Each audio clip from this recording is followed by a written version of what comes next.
Bismillahirrahmanirrahim. Assalamualaikum warahmatullahi wabarakatuh. Innal hamdalillah nahmaduhu wa nasta'inuhu wa nastaghfiruh wa na'udzu billahi min shururi anfusina wa min sayyiati a'malina. Man yahdihillahu fala mudilla lahu wa man yudlil fala hadiya lahu. Asyhadu an la ilaha illallah wahdahu la syarika lahu wa asyhadu anna Muhammadan 'abduhu wa rasuluhu la nabiyya ba'da. Amma ba'd. Pertama-tama marilah kita panjatkan puji dan syukur kita atas kehadiran Allah Subhanahu wa taala yang telah memberikan kita nikmat kesehatan, nikmat kesempatan, dan tak kalah pentingnya ialah nikmat iman Islam, hingga kita masih bisa dipertemukan di tempat yang mulia dan berberkah ini, yaitu di salah satu rumah dari rumah-rumah Allah Subhanahu wa taala. Salat tersalam semoga tetap tercurah kepada baginda Nabiullah Muhammad sallallahu alaihi wasallam, Nabi yang diutus untuk memimpin umat manusia dari alam yang gelap gulita menuju alam yang terang benderang, atau dengan kata lain minaz zulumat ilan nur, beserta para sahabat, keluarga, dan orang-orang yang senantiasa berada dalam petunjuk beliau hingga hari kiamat kelak insyaallah. Ma'asyiral muslimin jamaah salat zuhur yang insyaallah dirahmati Allah Subhanahu wa taala. Pada kesempatan ini izinkan saya membawa kultum singkat yang berjudul Tobat dari Dosa. Namun pertama-tama saya mengajak diri saya pribadi dan kepada jamaah sekalian untuk senantiasa meningkatkan kualitas ketakwaan kita kepada Allah Subhanahu wa taala. Kualitas ketakwaan yang mampu membawa kesucian jiwa, keselarasan amal yang sesuai dengan ketentuan syariat Allah Subhanahu wa taala.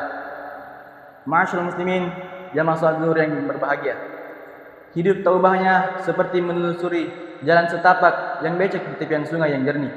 Kadang orang tak sadar kalau lumpur yang melekat di tangan, kaki, badan, dan kepala bisa saja dibersihkan dengan air sungai. Bisa jadi jamaah sekalian, kesadaran itu sengaja ditunda hingga tujuan tercapai. Tidak ada manusia yang bersih dari salah dan dosa jamaah sekalian, karena ia bukan malaikat yang bersih dari dosa.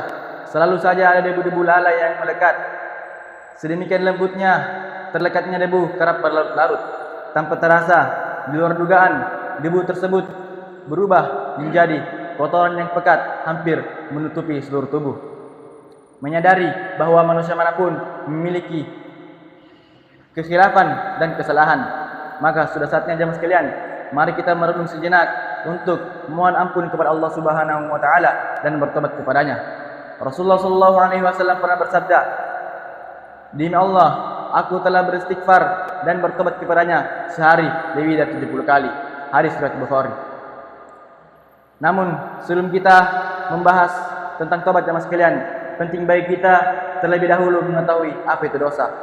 Dosa adalah segala sesuatu yang dilahirkan akibat melakukan pelanggaran terhadap aturan-aturan atau larangan-larangan Allah Subhanahu wa taala. Mereka yang berdosa adalah mereka yang telah bermaksiat kepada Allah. Dosa secara bahasa memiliki arti kembali.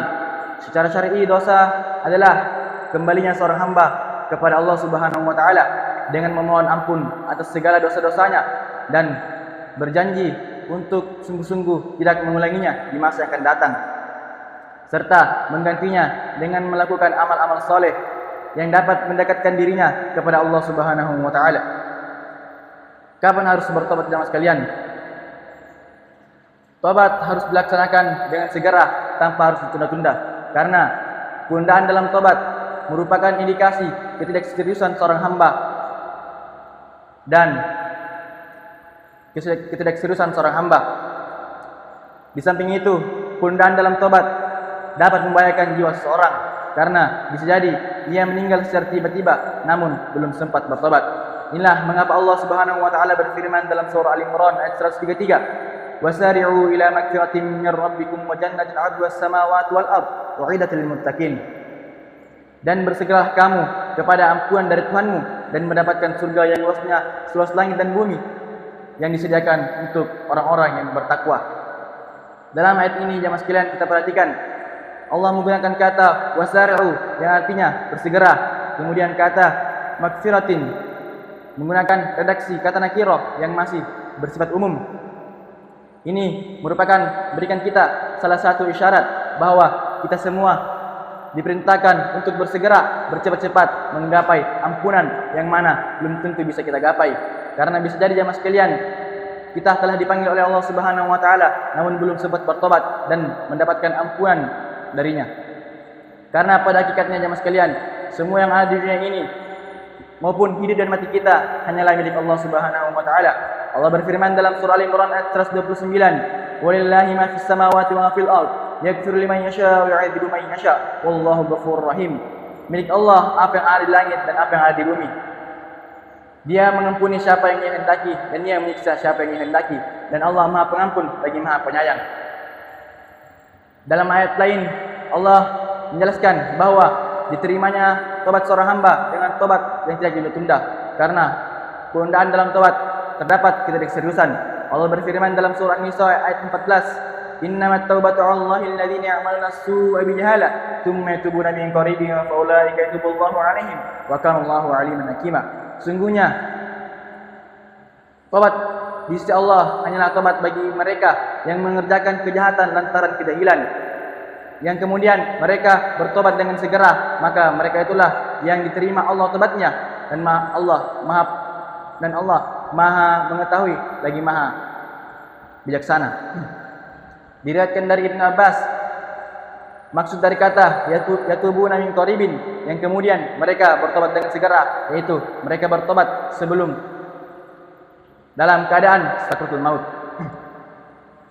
Tobat seorang hamba yang ikhlas adalah tobat yang tidak setengah-setengah, benar-benar tobat nasuha atau tobat yang sungguh-sungguh. Karena itu ada 3 syarat untuk tobatun nasuha. Yang pertama jamaah sekalian, menyesali secara serius kesalahan-kesalahan di masa lalu, merasa bersalah serta merasa jijik jika mengingat masa lalu yang buruk. Yang kedua, melepas secara total saat ini juga semua perbuatan buruk yang bertentangan dengan agama. Dan yang ketiga, berkomitmen dan bersungguh-sungguh tidak kembali ke masa lalu yang buruk. Namun jika kesalahan atau dosa ini berhubungan dengan hak-hak manusia, maka selain dari 3 syarat tersebut harus ditambah syarat keempat, yaitu minta maaf dan ridho atas dosa-dosa yang kita lakukan kepada orang lain, serta membayar ganti rugi atau mengembalikan barang yang telah kita ambil itu. Dengan itu jemaah sekalian, inti dari taubatun nasuha adalah mohon ampun atas dosa-dosa yang telah kita lakukan di masa lalu dan berjanji untuk tidak melakukannya di masa yang akan datang. Berjanji untuk tidak melakukannya di masa yang akan datang. Namun jika dosa dan kesalahan tersebut terhadap sesama manusia, maka caranya dengan minta maaf kepadanya. Rasulullah SAW pernah bersabda, Rasulullah SAW pernah ditanya oleh salah seorang sahabat, apakah penyesalan adalah dosa? Ya, kata Rasulullah, hadis riwayat Ibnu Majah. Kemudian Amr bin Ala pernah mengatakan, taubatun nasuha adalah sebagaimana engkau membenci dosa itu, sebagaimana engkau membenci dosa itu, dan sebagaimana pula engkau pernah mencintainya. Maka dari itu jemaah sekalian, saya mengajak diri saya pribadi dan kepada jemaah sekalian untuk segera bertobat, karena ajal tidak memandang umur, tidak memandang tempat, dan tidak memandang waktu. Mungkin itu saja yang bisa saya sampaikan, lebih dan kurangnya mohon dimaafkan. Wabillahi taufiq wal hidayah. Wassalamualaikum warahmatullahi wabarakatuh.